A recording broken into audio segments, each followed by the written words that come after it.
நீ பார்க்க போவியா, பார்க்க முடியுமா அப்படின்னு கேட்டிங்கன்னா எஸ் ஆஃப்கோர்ஸ் டெஃபினெட்லி பார்க்க போகலாம். பிகாஸ் 16 ரேட்டட் தான் சூப்பராக பிரச்சனை இல்லாத பார்க்கலாம், பிரச்சனை இல்லை. அது நம்ம எதுவும் கண்டிப்பாக போகிறோம்.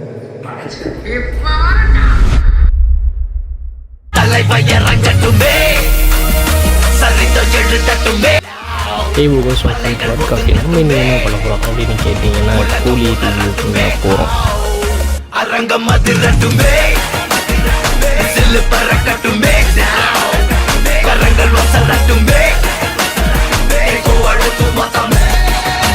முதல் பாசிட்டிவ் நல்ல விஷயத்தில் நம்ம சொல்லுவோம். என்னென்னா ஃபஸ்ட்டு நல்ல விஷயம் வந்து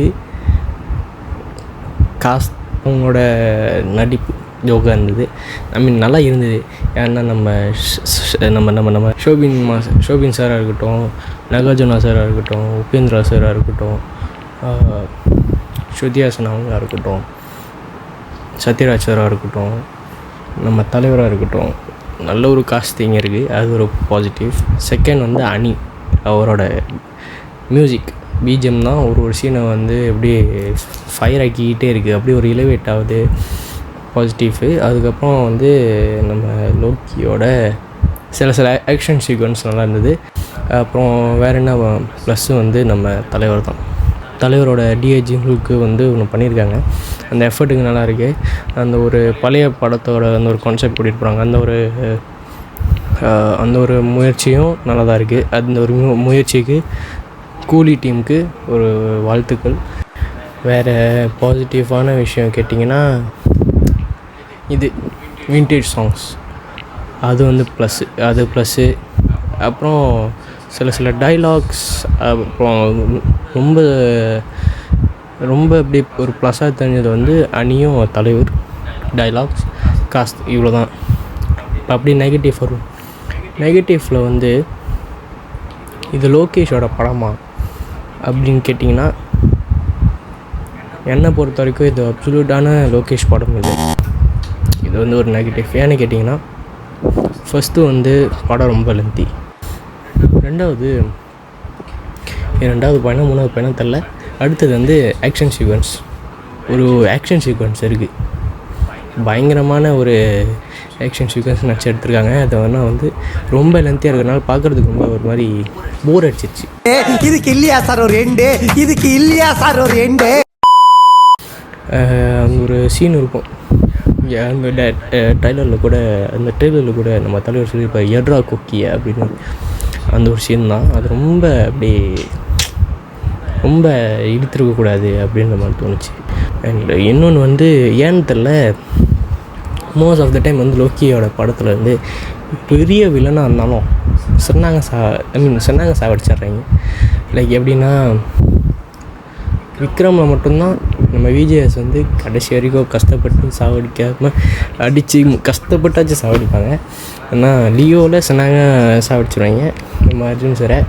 இதில் நம்ம நாகார்ஜுனா கிங்கை வந்து அவர் 2-3 தடவை தான் அடிப்பார். அதுக்கப்புறம் ஃபுல்லாக தலைவர் அடிக்கிறது சரி, அந்த அடிக்கு நம்ம கிங் வாங்கினதுனாலும் சரி, அதுக்கு அவர் அடித்து மயக்கம் போட்டு விழுவுறதாலும் சரி, மறுகையாக ஆகிட்டாரு டக்குன்னு.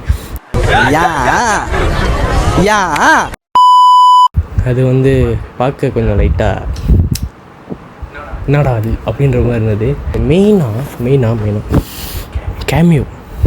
கேமியோ எப்படி இருக்குது, ஆமீர் கான் வராரு எப்படி இருக்குது அப்படின்னு கேட்டிங்கன்னா சாரி நம்ம சொல்லி ஆகணும். ஆமீர் கானை நான் ஒரு பயங்கரமான ஒரு கேமியோவில் நான் எதிர்பார்த்தேன்.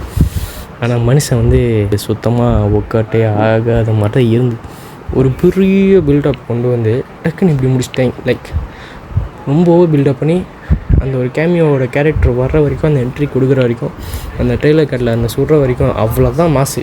அதுக்கப்புறம் ஒரு தமாஸ் ஆகிடுறாரு, அவ்வளோதான் நம்ம அமீர் கானி, அவ்வளோதான். நம்மளோட கேமியோ வந்து இந்த படத்தில் அவ்வளோ ஒர்க் அவுட் ஆகலை. என்னடா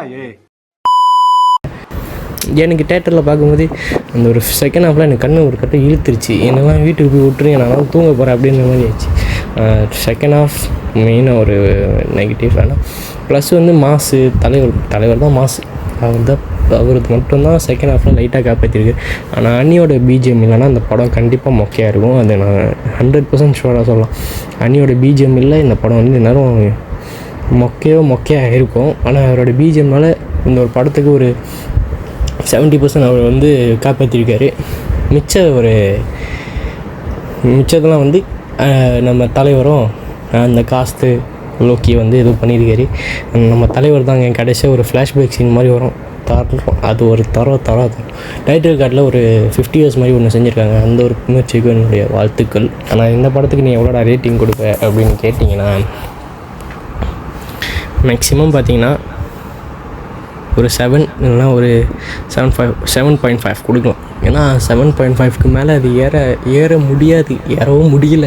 மீட்டர் ஏதோ ட்ரை பண்ணியிருக்காங்க. ஆனால் அது வந்து ஆனால் எனக்கு என்ன ஒரு சின்ன வருத்தம்னா, நம்ம உபேந்திரா அவர் வந்து கர்நாடகா ஆக்டர், பயங்கர ஒரு ஃபேமஸான ஒரு ஆக்டர். அவரை வந்து நீங்கள் முதல்ல போட்டிருக்கலாம். நீங்கள் ஏன் கடைசியை வந்து ஒரு 20 minutes அந்த மாதிரி கொண்டு வந்திருக்கீங்கன்னு தெரில. இது வந்து என்னோடய ஹானஸ்டான ஒரு ஒப்பீனியன். இவ்வளோ தான். நான் ஒரு பியூரான ஒரு அணி ஃபேனாச்சு, நான் ஒரு பியூரான ஒரு லோகேஷ் ஃபேனாக, ஒரு பியூரான தலைவர் ஃபேனாக.